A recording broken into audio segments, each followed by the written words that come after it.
ये जो institute of actuaries of India है, ये आपको जॉब नहीं देता है ना। Institute of actuaries of India क्या करता है? Institute of actuaries of India आपको पेपर के लिए बैठने की इजाज़त देता है। मतलब वो बॉडी है जो एग्ज़ाम कराता है।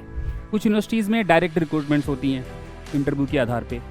कुछ यूनिवर्सिटीज़ का जो है, जो स्टेट है, वो कॉलेजेस में नियुक्तियाँ कराने के लिए एग्ज़ाम कराता है। कुछ ऐसी बॉडीज़ हैं जो जिनके स्कूल्स पूरे इंडिया में फैले हुए हैं, तो वो अपना एक अलग से एग्ज़ाम कराते हैं। और स्टेट्स में भी जो गवर्नमेंट स्कूल्स हैं उनके लिए आपके अलग एग्ज़ाम होते हैं। हेलो बच्चों, मैं संजू शुक्ला आप सभी का स्वागत करता हूं हमारे स्पेशल वीडियो में। आज की इस वीडियो में हम आपको ये बताने वाले हैं कि एमएससी मैथमेटिक्स करने के पश्चात वो कौन से जॉब्स हैं जिनके लिए आप जा सकते हैं, जो जॉब्स आप जो है प्राप्त कर सकते हैं। तो चलिए स्टार्ट करते हैं। सबसे पहला जो आपका जॉब आ रहा है आफ्टर एमएससी मैथमेटिक्स, वो है इंडियन स्टैटिस्टिकल सर्विसेज में, जो यूपीएससी थ्रू एग्ज़ाम होता है। इसमें आप जो है एज ए मैथमेटिशियन और एज ए स्टैटिस्टिशियन जॉब कर सकते हैं। जो आपका मेन रोल होगा वो data analysis, statistical research and policy formulation, इसमें आप कार्य कर सकते हैं। तो ये पहला जॉब है। Obviously this is a very prestigious job और इसमें आप जा सकते हैं। इसमें आपकी एलिजिबिलिटी है एमएससी मैथमेटिक्स और स्टैटिस्टिक्स, ठीक है। नेक्स्ट जॉब, ऐसा कोई ऑर्डर नहीं है कि ये पहले नंबर का जॉब है, ये बहुत अच्छी जॉब है, ऐसा कुछ ऑर्डर नहीं है। ये सारी जॉब्स मैं आपको बता रहा हूँ। इसमें कुछ जॉब्स होंगी जो गवर्नमेंट जॉब्स होंगी, कुछ जॉब्स होंगी जो प्राइवेट जॉब्स होंगी, कुछ ऐसी होंगी जो गवर्नमेंट में भी होंगी, प्राइवेट में भी होंगी, ठीक है ना। तो नेक्स्ट जो आपका सेकेंड जॉब है that is research scientist in DRDO. तो एमएससी मैथमेटिक्स के पश्चात आप जो है डीआरडीओ के थ्रू एक एग्ज़ाम होता है, जो एग्ज़ाम दे करके आप as a research scientist DRDO में जॉब कर सकते हैं। कुछ लोगों को लगता है ना डीआरडीओ में साइंटिस्ट बनना है तो केवल फिजिक्स केमिस्ट्री वाले ही या इंजीनियर्स ही जा सकते हैं। नहीं, एमएससी मैथमेटिक्स वाले भी जा सकते हैं, ठीक है। तो एलिजिबिलिटी आपकी है एमएससी इन मैथमेटिक्स। तो बेसिकली इसमें अप्लाइड मैथमेटिकल रिसर्च होगा, मॉडलिंग एंड सिमुलेशंस वगैरह पे। तो ये आपकी सेकेंड नंबर जो है जॉब्स में, गवर्नमेंट जॉब में है ये। नेक्स्ट आपका है PGT in government schools. Government और प्राइवेट दोनों स्कूल्स में आप जा सकते हो, बट ऑब्वियसली गवर्नमेंट जॉब ज़्यादा लोग प्रेफर करते हैं। और जो पीजीटी आप लगते हैं, पीजीटी मतलब होता है पोस्ट ग्रेजुएट टीचर। ये केवल एमएससी मैथमेटिक्स से नहीं हो पाता है, इसके लिए आपको बीएड भी करना पड़ता है। तो एमएससी मैथमेटिक्स प्लस बीएड, है ना। तो ये भी आपके पास क्राइटेरिया, ये भी आपके पास एलिजिबिलिटी होनी चाहिए। Only then you can apply for this job, ठीक है। और इसका जो रिक्रूटमेंट प्रोसेस है वो ज़्यादातर क्या होता है कि स्टेट्स जो है जैसे आपका DSSS हो गया, दिल्ली सबॉर्डिनेट सर्विसेज है ना, जिसमें आपका पीजीटी टीजीटी दोनों ही प्रकार की नियुक्तियाँ निकलती हैं, ट्रेन ग्रेजुएट टीचर और पोस्ट ग्रेजुएट टीचर। हर स्टेट अपना अपना अलग प्रकार का टेट कराता है, टीईटी है ना, टीचर्स एलिजिबिलिटी टेस्ट। और उन एग्ज़ाम्स में जो अच्छी रैंक वाले होते हैं उन लोगों का जॉब में सिलेक्शन हो जाता है और वो अपना स्टार्ट करते हैं job as post graduate teacher. कुछ स्कूल का संगठन है, जैसे आपका केंद्रीय विद्यालय का संगठन है, तो वो संगठन एग्ज़ाम कराते हैं। केंद्रीय विद्यालय अपना एक एग्ज़ाम कराता है, एक आपका नवोदय विद्यालय का एग्ज़ाम होता है। तो कुछ ऐसी भी बॉडीज़ हैं, जैसे एक आर्मी स्कूल्स का भी होता है। कुछ ऐसी बॉडीज़ हैं जो जिनके स्कूल्स पूरे इंडिया में फैले हुए हैं, तो वो अपना एक अलग से एग्ज़ाम कराते हैं। और स्टेट्स में भी जो गवर्नमेंट स्कूल्स हैं उनके लिए आपके अलग एग्ज़ाम होते हैं। तो ये जो है दो प्रकार के बेसिकली इसके रिक्रूटमेंट प्रोसेसेस आप देख पाएंगे। आप विभिन्न विभिन्न माध्यमों से इसकी जानकारी ज़रूर अर्जित करते रहिए कि कौन से समय पे किस स्टेट का फॉर्म निकला है या कौन सी स्कूल बॉडी का फॉर्म निकला है जहाँ पे आप एग्ज़ाम के लिए अप्लाई कर सकें एज पीजीटी और TGT if you have the qualifications, ठीक है। तो ये एक जॉब आपको मिल सकती है जो काफ़ी अच्छी जॉब है, जो टीचर बनना चाहते हैं। उसके अलावा आप फोर्थ नंबर पे जो जॉब कर सकते हैं after MSc mathematics, but not only MSc mathematics, आपको उसके साथ साथ मिनिमम एलिजिबिलिटी क्राइटेरिया जो कि नेट है वो भी रखना पड़ेगा if you want to become assistant professor in colleges. University के लिए अलग नियम है, यूनिवर्सिटीज़ में लगने के लिए आपको पीएचडी भी चाहिए होती है ना। तो अगर आप यूनिवर्सिटी ऑप्ट करना चाहते हैं, यूनिवर्सिटी के लिए आपको जो पीएचडी है वो क्वालिफिकेशन रखनी पड़ेगी, ठीक है, पीएचडी। और अगर आप कॉलेजेस में जाना चाहते हैं तो उसके लिए आपको नेट मिनिमम है, ये मिनिमम है।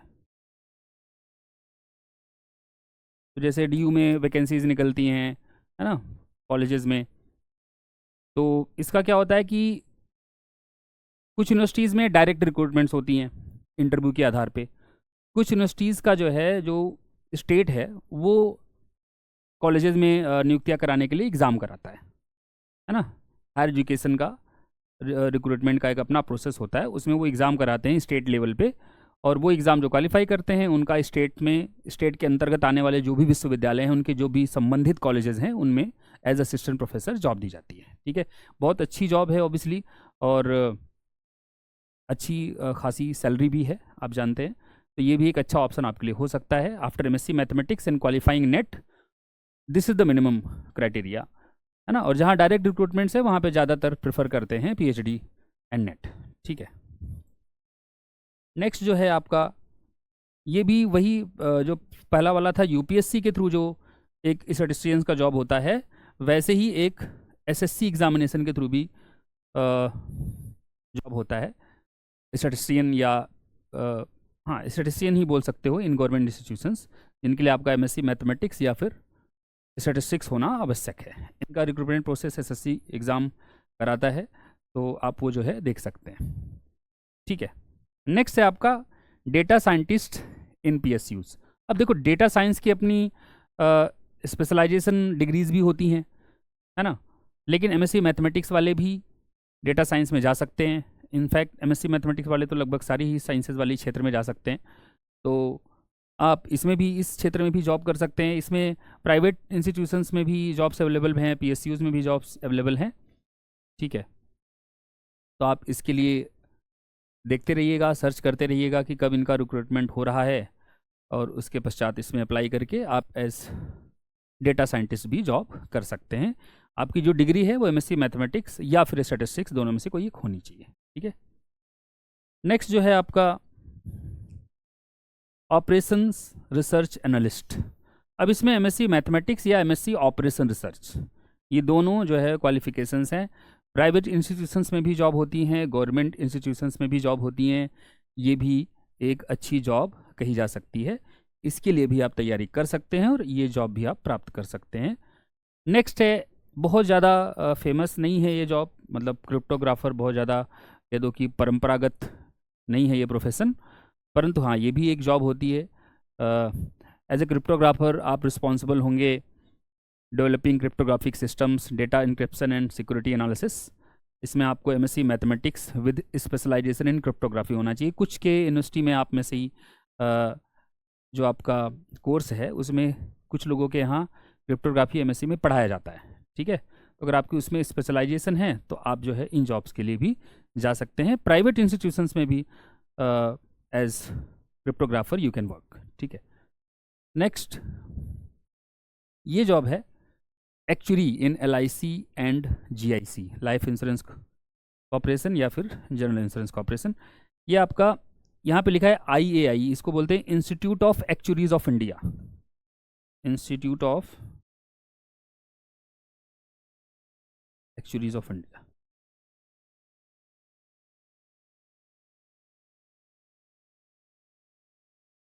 अब देखो, इसमें MSc is not a minimum criteria. होता क्या है, जैसे आपके CA के एग्ज़ाम्स होते हैं, वैसे ही एक्चुरियल साइंस के एग्ज़ाम होते हैं। मतलब ये जो पेपर हैं इसको कहा जाता है एक्चुरियल साइंस। एक्चुरियल साइंस में बेसिकली क्या होता है, इसमें आप ऐसे समझो कि आप फाइनेंशियल फोरकास्टिंग कर रहे हैं, या किसी प्रॉब्लम्स को समझने के लिए आप मैथमेटिकल मॉडल्स बना रहे हैं। ज़्यादातर फाइनेंस रिलेटेड चीज़ें होती हैं, इंश्योरेंस, फाइनेंस, है ना, रिलेटेड चीज़ें ज़्यादातर होती हैं। अगर आपके पास MSc मैथमेटिक्स है या स्टैटिस्टिक्स है या इकोनॉमिक्स है तो आप बहुत अच्छे कह दो कि इसके लिए कैंडिडेट हो सकते हैं। परंतु जैसा मैं कह रहा हूँ कि MSc mathematics is not minimum criteria to appear for this exams. 12th के बाद भी बच्चा ये एग्ज़ाम दे सकता है। कुछ बच्चे ग्रेजुएशन के समय से ही, है ना, BSc के टाइम पे ही अपने पेपर निकाल लेते हैं। उसमें नंबर ऑफ पेपर्स होते हैं, एग्जैक्टली कितने होते हैं that you can search from this website, from this website of this institute of actuaries of India. आप नेट पर डालोगे तो आपको उसकी वेबसाइट दिख जाएगी, वहाँ पे आप जाकर के पूरा देख सकते हैं कि कितने पेपर्स होते हैं, कितने स्टेजेस में डिवाइड होते हैं, और एक्चुरियल साइंस के पेपर्स उनको कहा जाता है। ठीक है ना, एक्चुरियल साइंस में जो पेपर्स होते हैं मैथमेटिक्स, स्टैटिस्टिक्स, इकोनॉमिक्स, ये इन सब चीज़ों से मिल के बने होते हैं, ठीक है ना। कुछ मैथ्स के होंगे पेपर, कुछ स्टैटिस्टिक्स के ज़्यादातर होंगे, उसके पश्चात इकोनॉमिक्स के पेपर्स होंगे। तो ये सब कंबाइन करके पेपर्स होते हैं। वो सारा पेपर क्लियर करने के बाद आप एक्चुरी कहलाते हैं। क्या कहलाते हैं? एक्चुरी।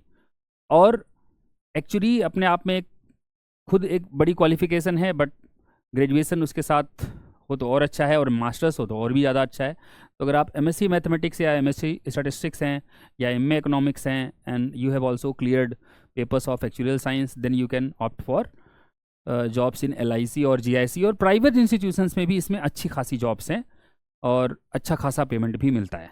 आप इस पे जाकर के सर्च कीजिएगा, एक्चुरियल साइंस जो एक्चुरी बन जाते हैं उनकी एवरेज सैलरी क्या होती है, विदेशों में या इंडिया में भी कितनी एवरेज सैलरी होती है, आप खुद ही एक बार सर्च कीजिएगा। ये भी एक अच्छा प्रोफेशन है जो आप ऑप्ट कर सकते हैं। आप एमएससी के दौरान पेपर्स क्लियर कर सकते हैं एक्चुरियल साइंस के, आप अपने बीएससी के दौरान पेपर्स क्लियर कर सकते हैं एक्चुरियल साइंस के। दैट डिपेंड्स ऑन यू कि आप कैसे किस समय ज़्यादा कंफर्टेबल हैं इन क्लियरिंग पेपर्स। उसके पश्चात ये जॉब आप पा सकते हैं।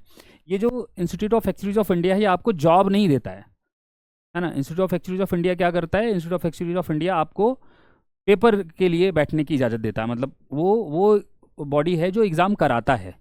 एग्ज़ाम जैसे आपका यूनिवर्सिटी एग्ज़ाम कराती है तो आपको डिग्री देती है, तो वैसे ये एग्ज़ाम कराते हैं तो आपको सर्टिफिकेट देते हैं।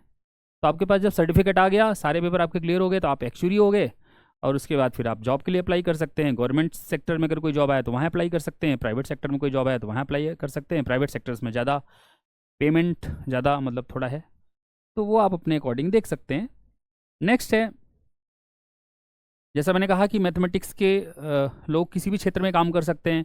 तो बायो मैथमेटिक्स भी एक सब्जेक्ट होता है, आप में से कुछ के यहाँ एमएससी में शायद हो, बायो मैथमेटिक्स होता है, बायो स्टैटिस्टिक्स होता है।